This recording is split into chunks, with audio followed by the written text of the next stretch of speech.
샬롬, 2023년 11월 16일 목요일입니다. 기도하겠습니다. 주님, 오늘도 주의 말씀으로 하루를 시작합니다. 사랑하는 주님, 사랑의 하나님을 고백하면서 정의의 하나님도 기억하게 하소서. 우리 안에 있는 불의에 대해 눈 감거나 침묵하게 하지 마시고 이 땅에 하나님의 정의가 바로 세워지게 하소서. 그러나 주님, 정의를 향한 우리의 걸음이 사랑의 걸음이게 하옵소서. 예수님의 이름으로 기도드립니다. 아멘. 오늘의 말씀은 욥기 18장입니다. 수아 사람 빌닷이 대답하여 이르되 너희가 어느 때에 가서 말의 끝을 맺겠느냐? 깨달으라. 그 후에야 우리가 말하리라. 어찌하여 우리를 짐승으로 여기며 부정하게 보느냐? 울분을 터뜨리며 자기 자신을 찢는 사람아, 너 때문에 땅이 버림을 받겠느냐? 바위가 그 자리에서 옮겨지겠느냐? 악인의 빛은 꺼지고 그의 불꽃은 빛나지 않을 것이요. 그의 장막 안의 빛은 어두워지고 그 위의 등불은 꺼질 것이요.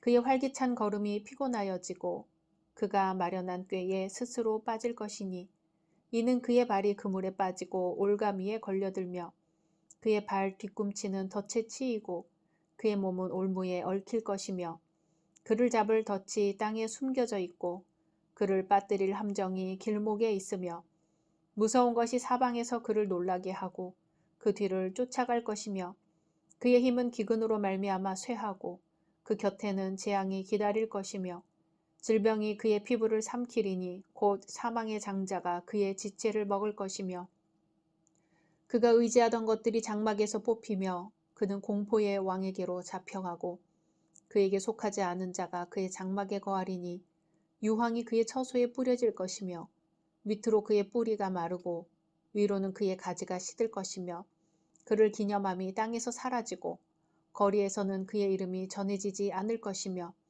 그는 광명으로부터 흑암으로 쫓겨 들어가며 세상에서 쫓겨날 것이며 그는 그의 백성 가운데 후손도 없고 후예도 없을 것이며 그가 거하던 곳에는 남은 자가 한 사람도 없을 것이라.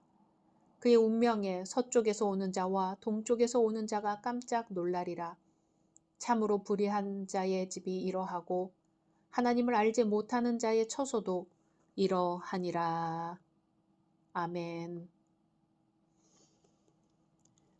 사람들은 오해하기도 하고 오해를 받기도 합니다. 때로 오해는 상상할 수 없는 결과를 초래하기도 합니다. 욥이 엘리바스의 충고에 승복하지 않자 빌닷이 욥을 악의 화신으로 여기며 등장합니다. 빌닷은 그의 첫 번째 충고에서 욥이 잘 될 것이라고 위로하였으나 이 두 번째 변론에서는 욥을 악인으로 공격하고 있습니다. 빌닷의 표현이 얼마나 강했는지 욥은 적지 않은 충격을 받은 듯합니다.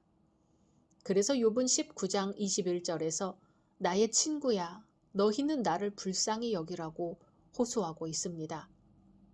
이제 빌닷은 친구 욥을 위로하는 자가 아니라 욥의 심판자가 되어 있습니다. 빌닷은 욥의 친구였습니다. 그러나 이제부터는 욥을 보호하고 위로해줄 친구가 아닌 심판자로서 등장을 합니다. 빌닷은 욥을 구제받기 어려운 악인으로 여기는 듯합니다. 변명을 일삼는 불성실한 자로 규정합니다. 2절에 너희가 어느 때에 가서 말의 끝을 맺겠느냐라고 합니다.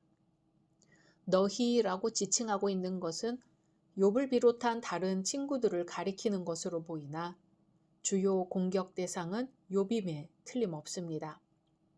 빌닷은 욥에게 언제까지 변명만 늘어놓겠느냐고 추궁을 합니다. 빌닷은 욥이 대화를 함에 있어서 진실한 마음으로 하지 않는다고 생각합니다. 욥이 상대방의 주장의 핵심을 이해하려고 하지 않고 말꼬리만 물고 늘어지고 있다고 생각합니다. 욥이 친구들이 권하는 것처럼 하라는 회개는 하지 않고 계속해서 자기의 지혜를 자랑하고 제 고집을 꺾지 않는다고 생각하는 것이죠.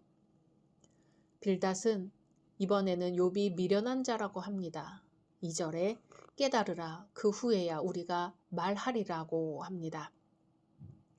빌닷을 비롯한 욥의 친구들은 욥이 범죄해서 하나님께 벌을 받았다고 생각했습니다. 욥이 회개하면 다시 회복될 것으로 여겼습니다. 그래서 욥에게 회개를 촉구했는데 욥이 지은 죄가 없다고 하는 것입니다. 그래서 친구들은 욥을 어리석고 둔한 자라고 하죠. 어리석은 자는 하나님의 말씀을 깨닫지 못하는 자를 어리석다고 합니다. 진리를 듣고도 행하지 아니하는 자입니다. 빌닷이 보기에 욥은 이렇게 미련한 자였습니다. 이것은 빌닷이 인과응보의 법칙으로 욥의 고난을 이해했기 때문에 빚어진 오해였습니다. 빌닷은 또 욥이 사람을 멸시한다고 오해합니다. 3절에 어찌하여 우리를 짐승으로 여기며 부정하게 보느냐고 합니다. 욥은 그의 친구들이 고난 중인 자신을 지나치게 핍박한다고 여겼습니다. 그래서 욥은 나름대로 친구들에게 자신을 변호하는 말을 했습니다. 그런데 빌닷은 욥이 하는 말을 듣고 욥이 그들을 짐승으로 여기며 멸시한다고 보았습니다. 이것은 욥이 소발에게 했던 말 때문인 것 같습니다. 12장 7절에서 욥은 이제 모든 짐승에게 물어보라 그것들이 내게 가르치리라 공중의 새에게 물어보라 그것들이 또한 내게 고하리라고 대답을 했었는데요. 그것을 들어 지금 친구를 짐승으로 여긴다고 생각하는 것이죠.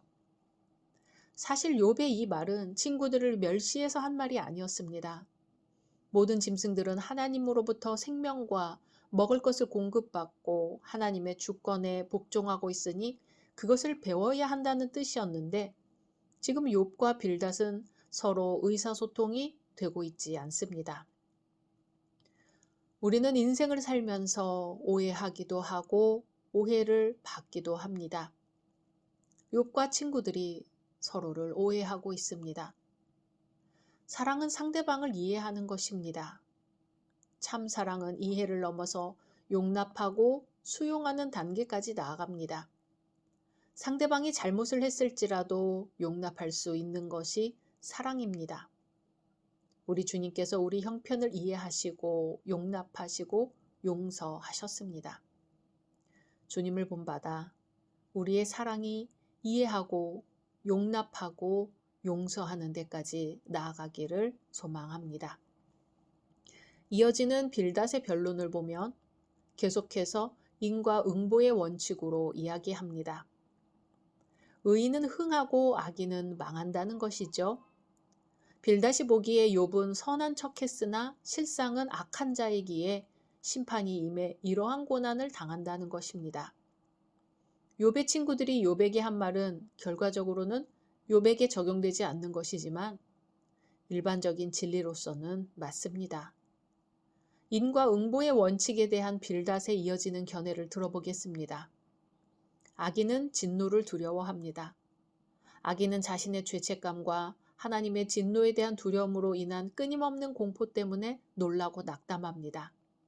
11절, 12절에 무서운 것이 사방에서 그를 놀라게 하고 그 뒤를 쫓아갈 것이며 그의 힘은 기근으로 말미암아 쇠하고 그 곁에는 재앙이 기다릴 것이며 라고 합니다.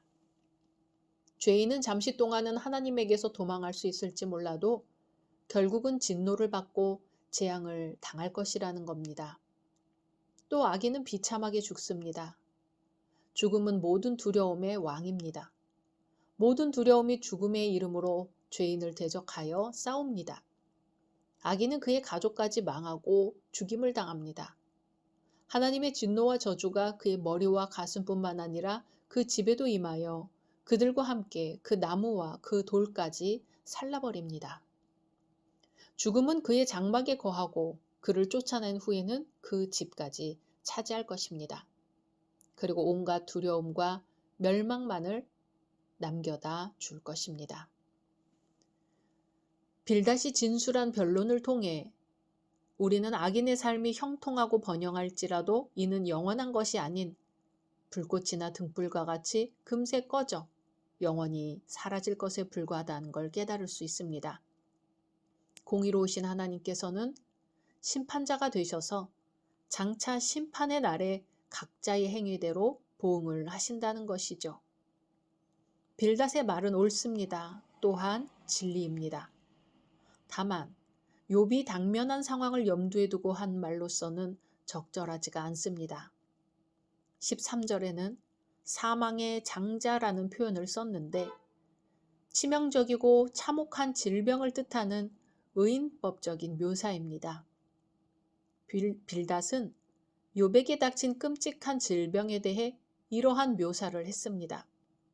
뿐만 아니라 19절에 후손도 없고 후예도 없을 것이며 그가 거하던 곳에는 남은 자가 한 사람도 없을 것이라고 한 건 역시 처참한 비극에 대한 묘사로서 욥의 자녀들에게 닥친 재난을 겨냥한 빌닷의 독설로 보입니다.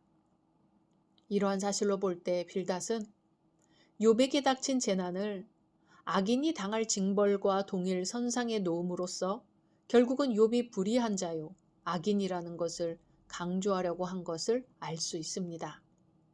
그래서 빌닷은 자신의 변론 21절에 참으로 불의한 자의 집이 이러하다라는 결론으로 마치고 있습니다. 오늘 본문에서 우리는 빌닷이 욥이 한 말의 진실성이나 상황을 이해하지 않고 오히려 격분함으로 비난을 일삼는 것을 보게 됩니다. 성도는 듣기는 속히 하되 말하기나 성내기는 더디해야 하고 하나님의 뜻을 분별하여 도움의 말을 해야 한다는 것을 오늘 말씀에서 깨달을 수 있습니다. 주님께서 오늘 우리에게 이러한 분별의 은사를 허락해 주시기를 소망합니다. 각자 말씀 묵상하신 후 주기도문으로 마치겠습니다.